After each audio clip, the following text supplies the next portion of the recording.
Montréal, il y a 2 ans, presque jour pour jour, on était dans la même salle pour un film qui s'appelait Green Book et qui a été l'un des plus grands succès du GC Léal sur les 2 dernières années, un des 3 films qui a le mieux marché sur 2 ans. Et on a reçu ce jour-là le comédien principal qui, depuis, est passé à la réalisation et vous le connaissez tous, il est là ce soir pour vous, c'est son premier film. Merci de faire un triomphe à monsieur Viggo Mortensen.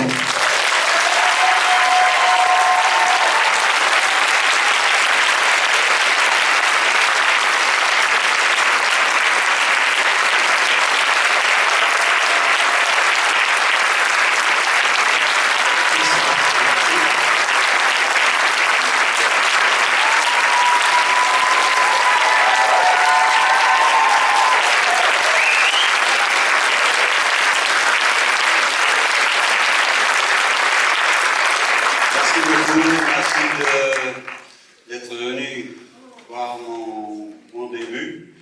Je suis très heureux de vous présenter mon premier film en tant que réalisateur et scénariste. Merci.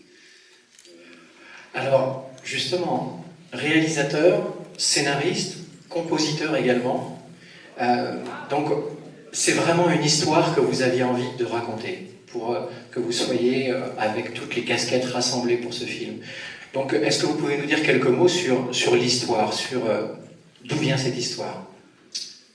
Bon, j'étais en train d'essayer de faire un autre film, un autre scénario, au moment que j'ai commencé à écrire cette histoire.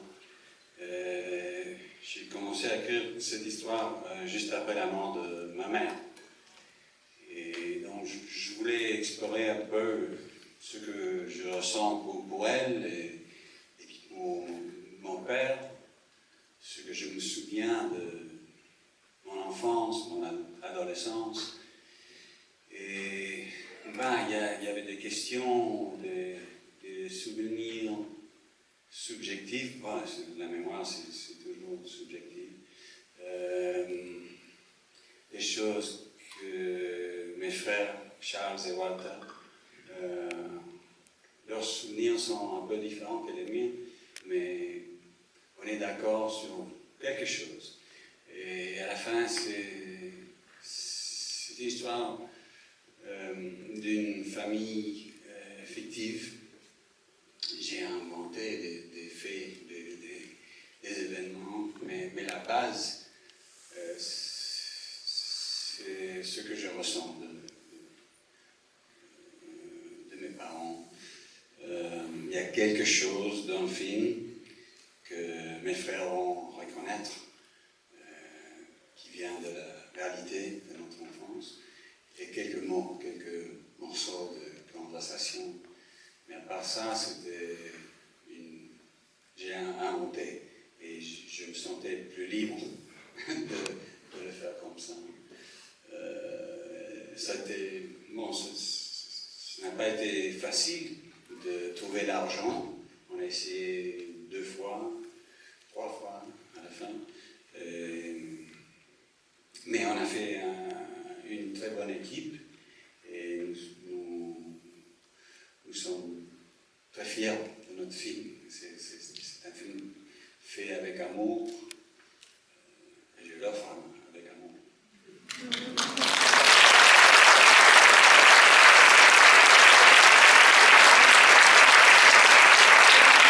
Alors, moi j'ai eu la chance de le voir, et avant de le voir, comme je savais que vous aviez été l'égérie, vous avez tourné avec des réalisateurs comme Peter Jackson, David Cronenberg, mais même avant, Peter Weir, Brian De Palma, Sean Penn, je me suis dit de qui il va s'être inspiré.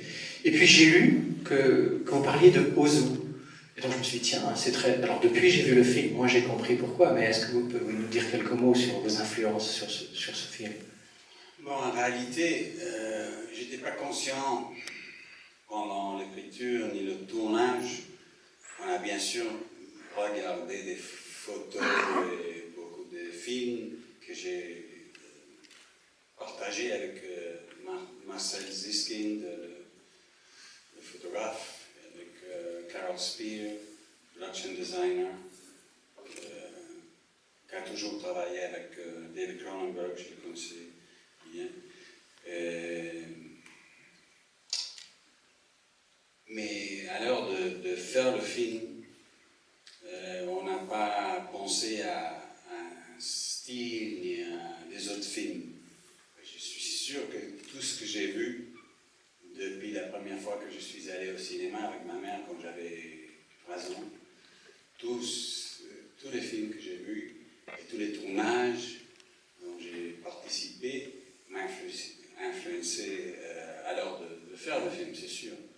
Les seules choses que j'étais conscient d'émuler des meilleurs réalisateurs que j'ai connus, c'était de préparer le tournage bien avant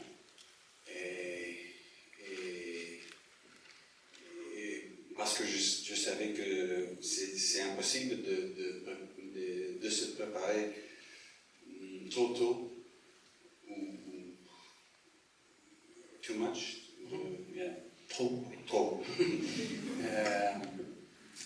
Et l'autre chose, c'était de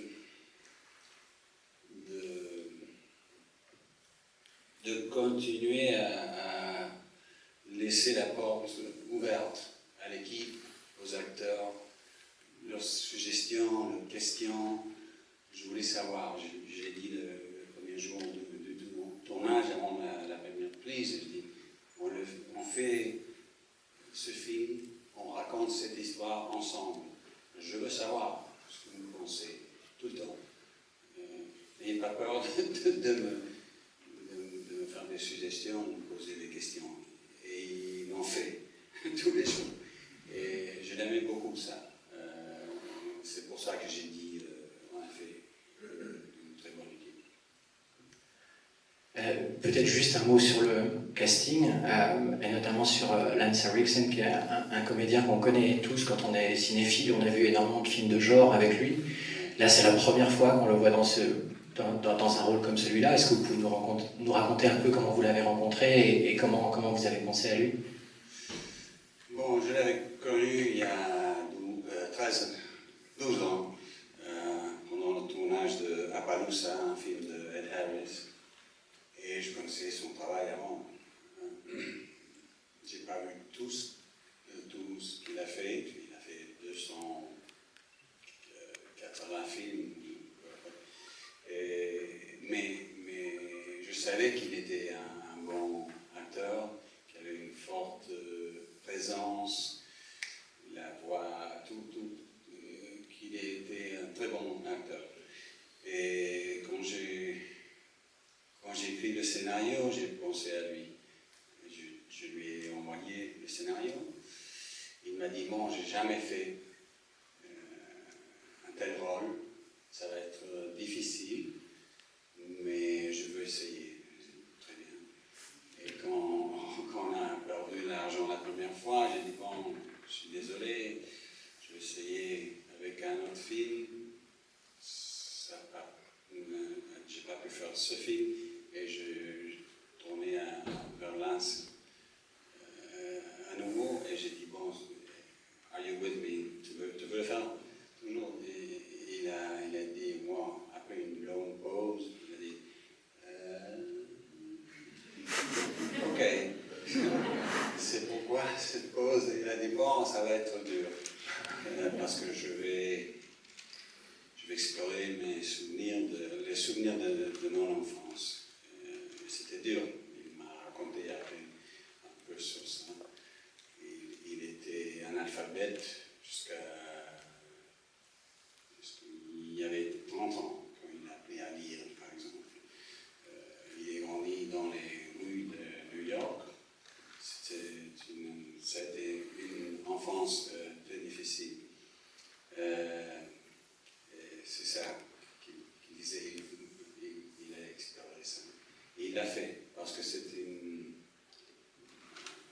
performance, une interprétation très complexe, à mon avis, très subtile et courageuse.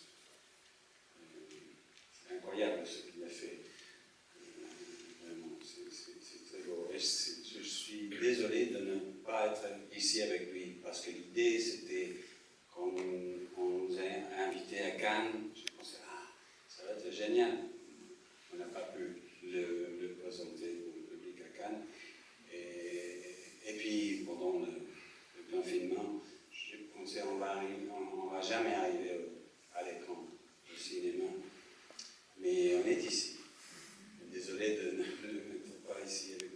Vince et les autres. Mais je vais lui raconter que c'était une salle pleine, complète, et il va être très content de savoir ça. En tout cas, vous êtes ici et on vous remercie infiniment de votre présence aujourd'hui.